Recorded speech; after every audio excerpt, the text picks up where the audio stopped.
Good afternoon traders, welcome back to another vlog, welcome back to another video. In this video, i-explain ko sa inyo kung paano mag-start sa trading with low capital, with konting capital. Sa mga gusto mag-umpisa dyan, sa mga gusto mag-trade na bata pa kayo or konti lang yung gusto nyong i-risk, ito na yung parang best video na pwede kong ibigay sa inyo para malaman nyo yung path na kailangan nyong gawin para mag-start sa trading ng maayos. Okay? At konti lang yung risk nyo dapat.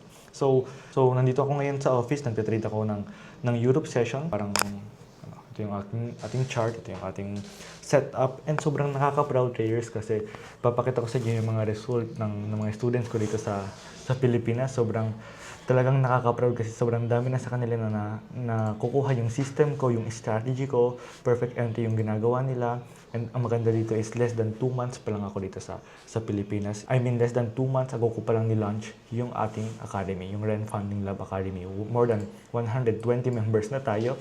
Yung last video, I think mga 70 students lang yung pumasok, yung nag-enroll, and then ngayon 120 na tayo, so sobrang dami na talaga nagtitiwala sa akin at ito yung parang nakikita yung result ng mga student ko. Ito yung nangyari kay Geraldine, actually nasa Canada si Geraldine ngayon. Tingnan nyo naman yung profit niya. Napasa niya na yung isang $25,000 challenge. So today papakita ko sa inyo kung ano ba itong mga challenge, ano mga prop-firm, paano ba ito ipasa. And of course, sobrang nakaka-proud kasi tingnan nyo naman yung certificate ni Geraldine. Gamit yung strategy ko. Lahat sila sobrang tuwan-tuwa. And then ito pa yung mga result ng student ko, si Ryan Deo, gamit yung system. And then ito din naman si Kenny. We have si Teo with this certification of Funded Next. Ito naman isang prop firm pa na meron tayo dito sa trading industry. And then ito naman si Jumper. $50,000 funded account na si Jumper. In almost 2 months, sobrang bilis ng progress. So ito yung parang gusto kong ipakita sa inyo today. Ito yung ating path or ating journey na gusto kong ituro sa inyo kasi kung konti lang yung capital nyo para mag-trading, ito na yung best path, lalo na kung may tamang knowledge kayo, tamang system, tamang strategy para may pasin nyo to yung mga challenge. At ang maganda dito, ako na yung nagtuturo dito sa mga Pilipino, para mapasan nyo yung challenge gamit yung system na ginawa ko in this last 7 years of trading. Okay, 7 years na ako nagte-trading. Ito na yung buhay ko since I was 16 years old. So medyo matagal na din ako nagte-trade since 2019, And ako na mismo yung nagawa ng sarili kong system, sarili kong strategy. Sobrang dami ko ng oras na dinededicate sa market, backtesting, a lot of trades. And of course, sa lahat ng data na meron ako na yung nagawa ng aking system. Forex market yung denominate ko. Forex market yung talagang finocus ko. And then, alam ko na kung paano sila nagalaw lahat ng forex pairs, ano yung volatility, pair behavior, psychological zone, context na kailangan natin gawin para magka-perfect entry tayo sa market. Okay, so papakita ko lang ng konti yung mga result pa ng mga students ko dito para makita nyo mga perfect entry nila. Ito nyo naman si RV. Nakuha itong perfect entry gamit yung RFS strategy. And then, ang maganda nga dito is talagang nagtutulong-tulungan tayo lahat. Ito pa yung mga trades nila, si Aizen, double top, double touch, perfect entry. And then, marami sa kanila nakakakuha ng perfect entry gamit yung system kong ginawa. Okay? And then yan, explain ko naman sa inyo ngayon kung ano yung parang option na meron tayo kung gusto nyo mag-start sa trading with low capital para malaman nyo na. And hopefully, makatulong ako sa inyo sa mga gusto mag-umpisa sa trading ngayong 2026. And ito na talaga yung path na mas recommend ko sa inyo. So we have 2 options kung gusto nyo kumita ng pera sa trading. Okay? We have yung mga live accounts and then we have yung mga funded accounts. Anong difference ng dalawang to? Para malaman nyo, yung live account is kayo mismo yung parang magde-deposit ng sarili nyong capital sa isang broker. Okay, let's say na you have 10,000 pesos or 30,000 pesos or 50 or 100,000 pesos, yung capital mo na yan, yung ilalagay mo sa broker para mapalaki mo at para i-trade mo yung capital na yan. Which is, hindi ko siya recommend kasi normally yung mga nakakausap ko ng Pilipino, sobrang konti lang yung capital nila. They have 30k lang, 50k lang, 100k lang.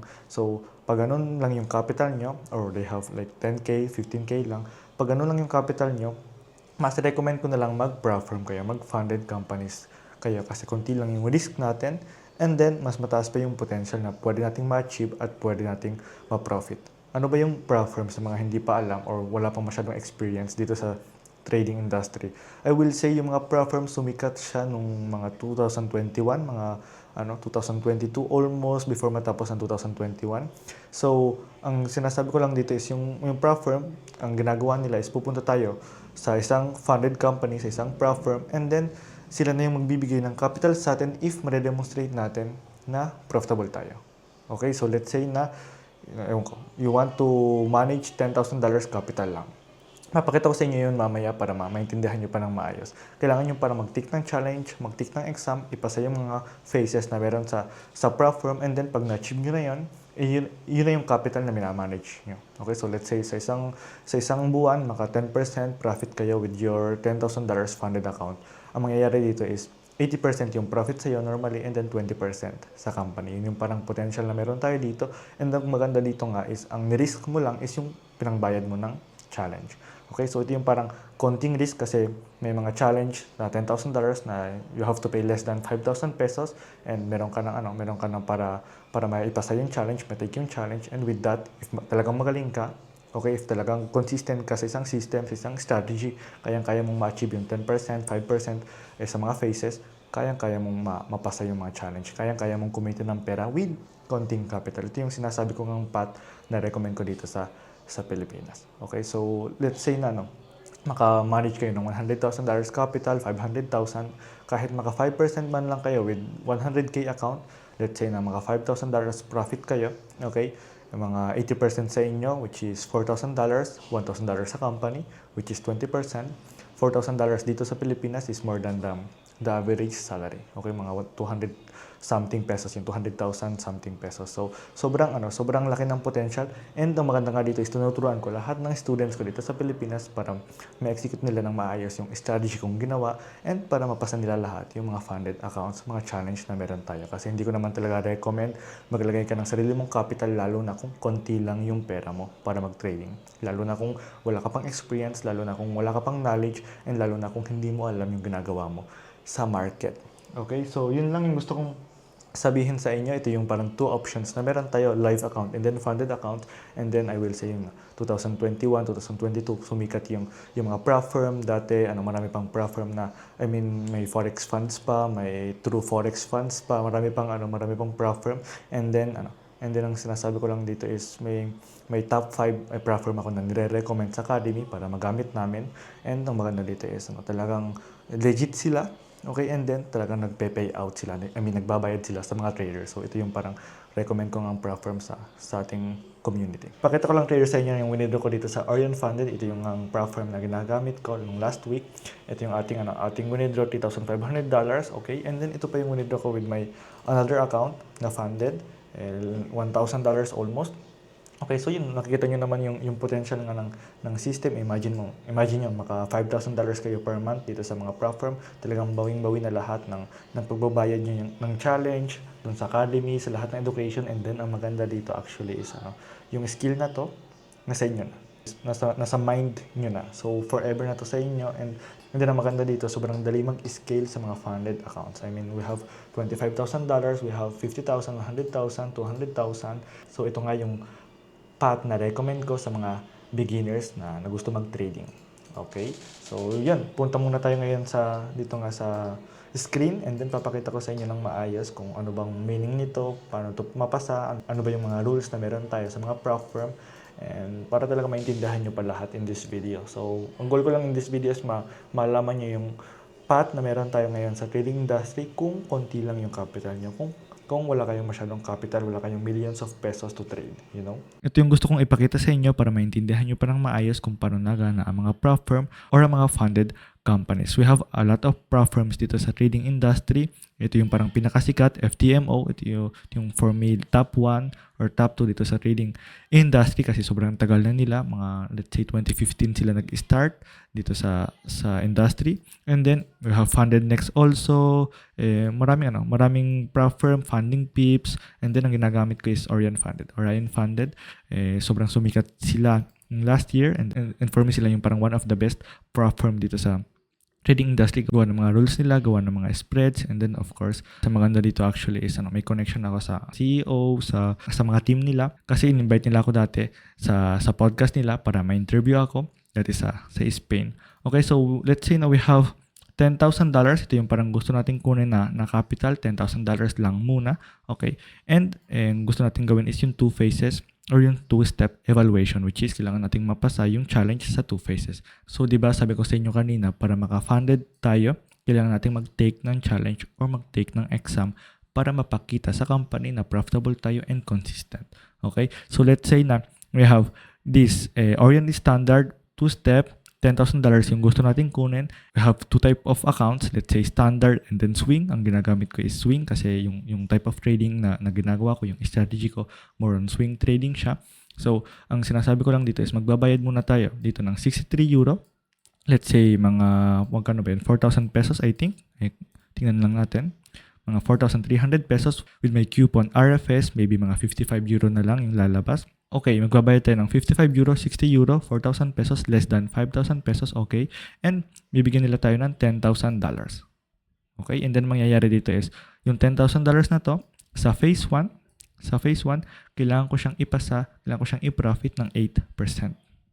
8%. So, yung $10,000 na to, kailangan siyang maging $10,800. Ito yung parang goal natin sa phase 1. Ano yung maganda sa strategy ko or sa system? With my strategy, yung RFS strategy, may own strategy. If ma-execute mo siya ng maayos, let's say na mga 5 to 10% monthly yung pwede mong ma-achieve realistically. Okay? So, may ibang weeks naman na sobrang ganda, sobrang daming opportunities na maybe mas mataas pa yung pwede nating ma-achieve sa 5 to 10%. Pero ang sinasabi ko lang is, in this last 7 years, yung average kong result per month is between mga 5 to 10%. So, kayang-kaya natin itong ipasa in less than a month, let's say. And then, imagine mo, napasa mo na yung phase 1, nasa phase 2 na tayo. Okay, bibigyan ulit tayo ng another $10,000 and now, kailangan na naman natin itong i-profit ng 5%. Ewan ko kung kita nyo ng maayos. Ito yung ating rules. And then yung 10,000 na to sa phase 2, kailangan natin siyang magawa.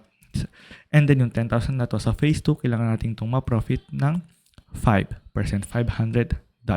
Okay, so let's say, napasa na natin yung challenge, napasa natin yung exam, funded, trader na tayo, ito na yung capital na minamanage natin, $10,000.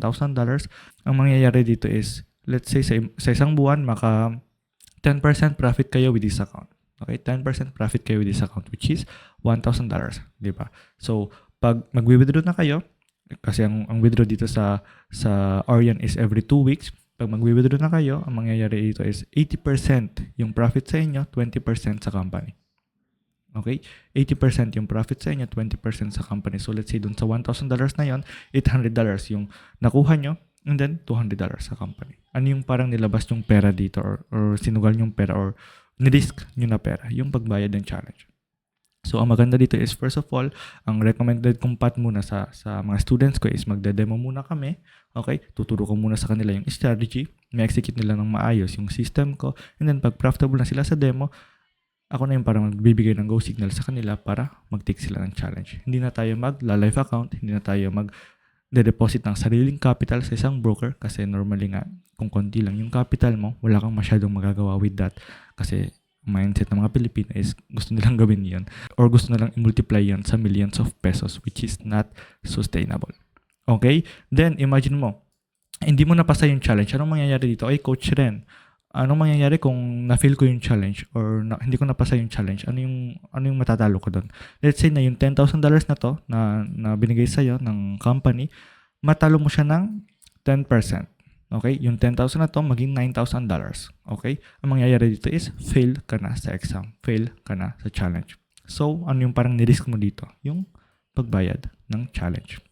Okay? Ang maganda dito is kahit maka-fail ka ng exam, dalawang challenge, pwede ka pa din mag-try, of course. Pwede ka pa din bumili ng challenge. And then, pag napasa mo na yung isang challenge and naka-payout ka na, naka-withdraw ka na, bawing-bawi na lahat. Bawing-bawi na lahat. You know, so kailangan mo pa rin, of course, i-respect yung rules ng company. Hindi ka pwedeng magsugal dito. Hindi pwedeng walang risk management dito. Dapat tama yung process mo. Okay? And then yun, we have naman ibang platform. Ito naman yung sa FTMO, yung pinaka-famous na sinabi ko nga sa inyo kanina. Ito naman yung $10,000 nila, 89 euro. Okay? Then we have Funded Next. We have a lot of companies platform dito. We have Fibers also, Funding Pips. We have Neoma. Marami. Alpha Capital. Sobrang dami nitong platform dito sa trading industry. Ang gusto ko lang sabihin sa inyo, ito yung opportunity sa mga bagong traders, beginner traders para makapag-start sila with low capital. Kasi imagine nyo, hindi na $10,000 nga yung minamanage nyo. $100,000 na. Okay? Kahit maka 10% kayo with this account, let's say maka $10,000 kayo, ma-withdraw nyo yung 80% which is $8,000, yun. Sa inyo na yun. Ang goal ko dito this year is magka $3 million sa mga prop firm. $3 million. Mag-accumulate ako ng $3 million sa mga prop firm. Okay, so ito yung parang goal natin ngayong taon or may journey as a funded trader. Okay, ngayon. Ito yung aking certificate as a funded trader. Okay. Funded trader certificate. Ito yung parang na-achieve ko, and then ito pa yung isa kong napasang account. Okay. So, ano yung recommend ko sa inyo? Ano yung tip ko sa inyo kung gusto nyo mag-start dito? First of all, kailangan kayong may system talaga, may trading plan. Tama yung trading plan nyo, alam nyo yung gagawin nyo pag nasa market na kayo. And then, of course, tama yung risk management nyo pag nasa challenge na kayo. Kasi sobrang iba ng isang funded account kaysa sa live account. Sobrang iba. Iba yung psychology, may konti lang yung margin nyo sa mga prop firm. Kasi 10% nga lang yung pwede nyong matalo, hindi 100% like sa sarili nyong capital sa isang broker. So, iba yung parang dynamic dito. Pero at the same time, pag naintindihan mo to at nakapasa ka na ng mga konting challenge at naging funded ka na and then naka-payout ka na, yan. Ito na yung sobrang laking potential kasi sobrang laki ng leverage natin para makapag-scale pa tayo ng more capital. Okay? And then before matapos ang video, ito yung papakita ko sa inyo, traders, ito yung mga students ko sa Spain. Okay, ito naman si Giovanni, ito yung parang winidraw niya gamit yung strategy ko. Actually, it's more than $60,000 yung profit niya gamit yung system ko. And actually, at matagal na si Giovanni sa academy ko, mga let's say 2023 pa siya, ganon. And nung ginamit niya yung system ko, yung RFS, ayun, nakapasa siya ng $400,000, ng $200,000 dito sa FTMO, ang dami niyang na-withdraw, more than 3.5 million pesos, more than let's say 4 million pesos yung na-withdraw niya overall. And then sabi niya sa akin nung isang araw na nung papakasal na daw siya. Then we have ibang students ko sa South America, sa US, sa Spain, na natulungan ko sila para mapasan yung challenge, mapasa yung funded accounts nila. Si Jordy sa Fibers, mga student ko sa US, sa Spain nga. Sobrang dami ko nang na-handle na student. So yung parang ginawa ko sa Spain, gusto kong gawin ngayon sa Pilipinas. And ang maganda dito, ginagawa ko na in less than 3 months. Sobrang dami nang nagiging funded ngayon sa academy. Sobrang dami nang tuwang-tuwa sa system ko. Okay, and ito naman yung makikita nyong trades nila. Okay, perfect entries. Look naman. First take profit, trust the process. May ilalagay na din sa trade log, sabi ni Joel, I think. Then si Rose naman, ito yung mga perfect entry niya. Ito yan, soon to be funded. Sabi nga ni Jumper nung isang araw. And then ito naman yung makikita yung entries nila. Perfect entry sa Forex market. Kabisado ko na lahat ng pairs. And then ito yung meeting ko with the CEO of Orion Funded. Okay. And then yan, gusto kong ipakita sa inyo perfect entry nga gamit yung mga psychological zones ko. Ito na yan. Ito na yung system natin. So yun lang, traders. Ito lang yung video ko for today. Medyo iba siya kasi hindi naman talaga ako nag-vlog. I mean, pinakita ko lang sa inyo yung path na mas recommend ko sa mga Pilipino kung gusto nyo mag-umpisa sa trading. Okay, ito yung mga iba ko pang students. Perfect entry, funded accounts. Sobrang dami na nilang napasa na funded gamit yung system ko. And yun nga, nag-focus ako sa Spanish community ko this last years. And ngayon na nasa Pilipinas ako, mag-3 years na ako dito. Gusto ko ngayong tulungan lahat ng mga Pilipino. Okay, 7 years na ako nagta-trading. Ito na yung buhay ko simula nung I was 16 years old nga. And ang maganda dito is ito na yung motivation ko. Ito na yung purpose ko ngayon sa paggigising, matulungan ng mga Pilipinos mag-improve and mag-level up ang mga finances nyo.